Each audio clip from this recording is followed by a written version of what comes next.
Welcome, everyone. I'm Kimberly Boschman, and this is the Intentionally Intuitive podcast. In this episode, we're going to take a look at the numerology and the energy for both the collective and each individual life path number for this new moon that's coming up on August 27th, 2022.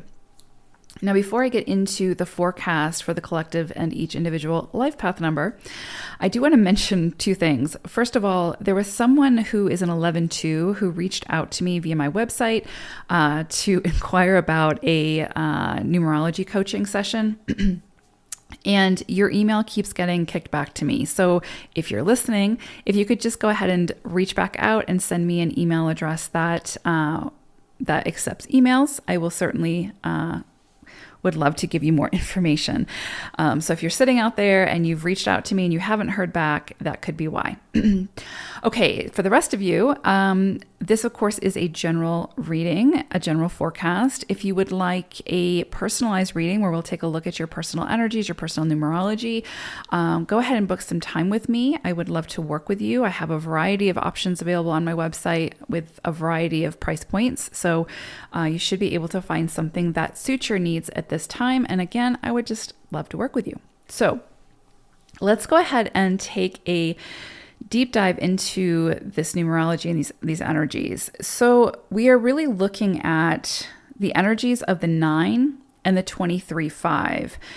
And that 23 is significant. So I'm going to spend a little bit of time on that as we move through the forecast. Okay, so collectively, this new moon with such strong 5 energy is bringing about, I hate to say it, but more change and transformation. Or it could bring about new opportunities, right? So regeneration. So new opportunities for growth, expansion, encouragement to experience life in a much bigger way, and or getting yourself out into the community or the world in a big way, or at least your work, right? Or your creative projects, your creative influence, your creative, life force that is an extension of you. So the most potent energies of this new moon are the 9, which I'll talk about in just a moment, and the 23-5. So the influencing energy of the 23 is really significant with this 5 energy because it highlights the areas of relationships coming together, mending or healing what has potentially been broken, or becoming the observer to gain greater perspective before taking action and without taking sides. So even though this is 5 energy, again, we're working with 23 energy, which is that of the 2 and the 3. So we see this sort of balancing, relationship coming together, mending, healing kind of energy of the 2, right? As well as this big social, creative, and communicative energy of the 3. Combine the 2, the 3, and the 5, and we have sort of this melting pot of just huge, transformative, sensory, enriching, freedom-loving, creative, self-expression with a focus on relationships and how our work and our actions can influence or potentially impact others. And then with that awareness, choosing how we sort of move forward with that energy. Because again, the energy can always be present, but it's how we as individuals choose to work with that energy that makes the difference. So again, this is going to be a very social energy. So when I say relationships, quote unquote, I'm really referring to any relations with others beyond self. And again, then we've got that 9 energy, again, which looks beyond self into a greater purpose, right? So we're looking at the full spectrum here. So maybe you create something, or maybe you do something where that creation or that action has an impact or a direct impact on someone that maybe you've never even met before, right? The project or the creation becomes the bridge between the two of you. So again, it could be something where it's got a significant impact on someone that you've never met. or on someone that you have met. But there's just keep that in mind, because, there is some level of responsibility to that in our output, right? In what we put out and what we present to the world. With that being said, of course, we don't want to have to police our creative self-expression or sort of overly monitor it. So, because then the creativity suffers, right? And you sort of lose that spark. However, you can also ensure that what you're putting out into the world comes with it your integrity and your intention for good. You do have control over that. We do have control over, again, our intention, what we put into whatever this is, how we go about creating it, the ingredients that we use to create whatever this is. How another person internalizes that, or what they take away from it, or what they do with it, of course, is beyond your control, right? But we always have control over our own integrity and our own intentions. And we know when they're good, and when they're not so good. So the energy is simply asking us to check in with ourselves before hitting send, before making that post, before distributing whatever it is that we're distributing at this time. And I would really say anytime. There is a level of personal responsibility when it comes to, again, putting our creative projects or whatever, right, out into the world where other people are going to experience them. We do have some level of, again, responsibility with that, not to police ourselves, not to sort of censor ourselves. But we know the energy that we're putting behind whatever this is. We know the energy that we're putting into it. We know our own intentions. And if there's malice or vengefulness or sort of undertones of backhanded compliments or whatever, right? If there's that, if you're sending that out there, if you're putting that out into the world, if there's like this passive aggressiveness to whatever it is that you're sharing with others, when it's there, and when you're putting it out there. And so really this energy is saying, maybe before we do that, can we pause? Can we just take a few minutes to breathe and just check in and just make sure that what we are contributing to the collective, to others, has good intentions behind it, right? Because if it doesn't, there are other ways to sort of transmute that energy, to get that energy out, to express it, where it doesn't have to involve others. So there's a real sort of awareness that this energy is sort of bringing up, and a real mindfulness that's really having us check back in with ourselves and take that personal responsibility in what it is that we're contributing into the greater collective. Because, energy is energy, and it doesn't discriminate between the individual and the collective. So if we're putting it out there, and we're putting it out there in a way where others are going to experience it in some way, there has to be some level of good intention behind it. Otherwise, that negative energy is just getting catapulted out into the collective and just, feeding into that fire. So we get to decide how we contribute and how we participate. And this energy is just asking us to really take a close look at that before we take the action. So simply check in with yourself is really what's coming up here. The energy of the 9, that brings in this vibration again that sort of echoes the same message. So new opportunities for facing or overcoming past hurts or injustices could surface now. 9 energy, when it's in its higher octave, is a very non-judgmental, very compassionate, understanding, kind energy that's interested in taking action around deeds or services that aim to help or promote positive influences for the greater community or the greater good. So this isn't doormat energy, right? This isn't victim mentality. It's not promoting sort of, getting walked all over and being taken advantage of and allowing yourself to be taken advantage of and all of that. It's promoting really self-empowerment and the empowerment of others. Right? That's supported under 9 energy. 9 energy isn't going to do it for you, right? It's not going to come in and be like, okay, I'm going to do this for you. That's martyrdom. That's that's saying you're not capable of doing this for yourself, so let me do it for you. And that's actually disempowering for the other person. 9 energy is coming in and saying, I know you've got this. I know you can do this. Let me support you. Let me help you find the ways to do it so that you can do it for yourself. That's really that humanitarian energy. And that's ultimately at the core of humanitarianism, right? Is saying, you have what you need to do this. Let me help you remember. Let me help you find that within yourself so that you can do it for yourself, so that you don't need to rely on another person to do it for you. Not to say you can't work and collaborate with others. That's a different thing, right? We're talking about empowerment and disempowerment.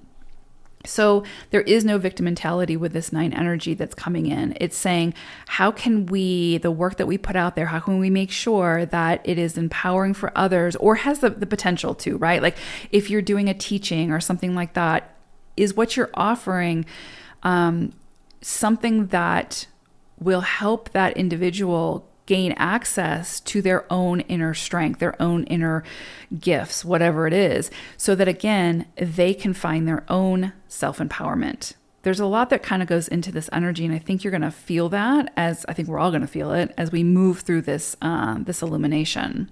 I think it's important to also mention that 9 energy is, in its higher octave, is non-judgmental. So it's not going to sort of assist and then judge how you do it, right? It's like it's going to allow you to do it however you feel called to do whatever this is. It's going to look at your strengths and help you to build upon those strengths. So again, that you can work alongside of others rather than expecting someone else to do it for you, or you expecting to do it for someone else. Okay, I think I've said enough about that, but that's really what's coming in so strongly with this 9 energy. 9 energy is going to see the potential and the capabilities in everyone, and it strives to help others see it within themselves so that they can access that light and start working with that light and sharing it.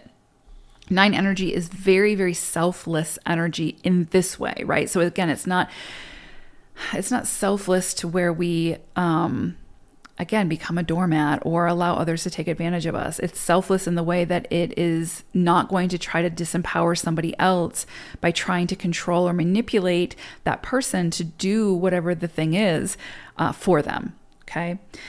So there's no getting to the top alone, right? And this is kind of looking at all of this energy combined. There's nothing that even though like we can be empowered and we can, share our gifts in our own way and be unique and all of that, there's no getting to the top alone. I mean, you can get to the top alone, but it's going to be real lonely up there. And you're not going to be able to contribute or create in the ways that you would be able to create if you do it as sort of a collective or in collaboration with others or working with others, right? And so that's, again, where this 9 energy is coming in really, really strongly as well.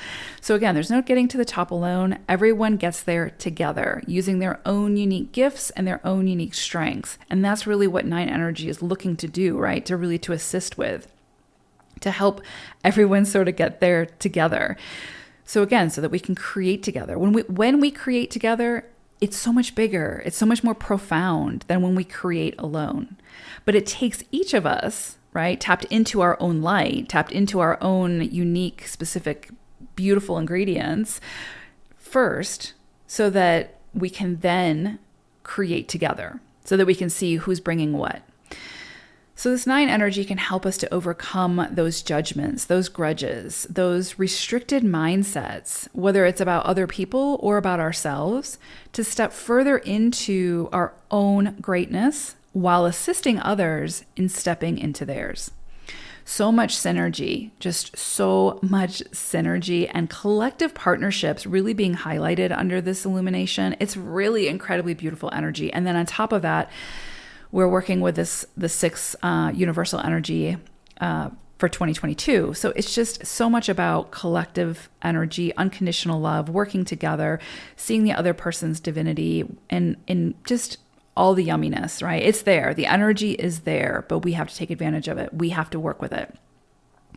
Okay, so let's go ahead and take a look at each individual life path number now.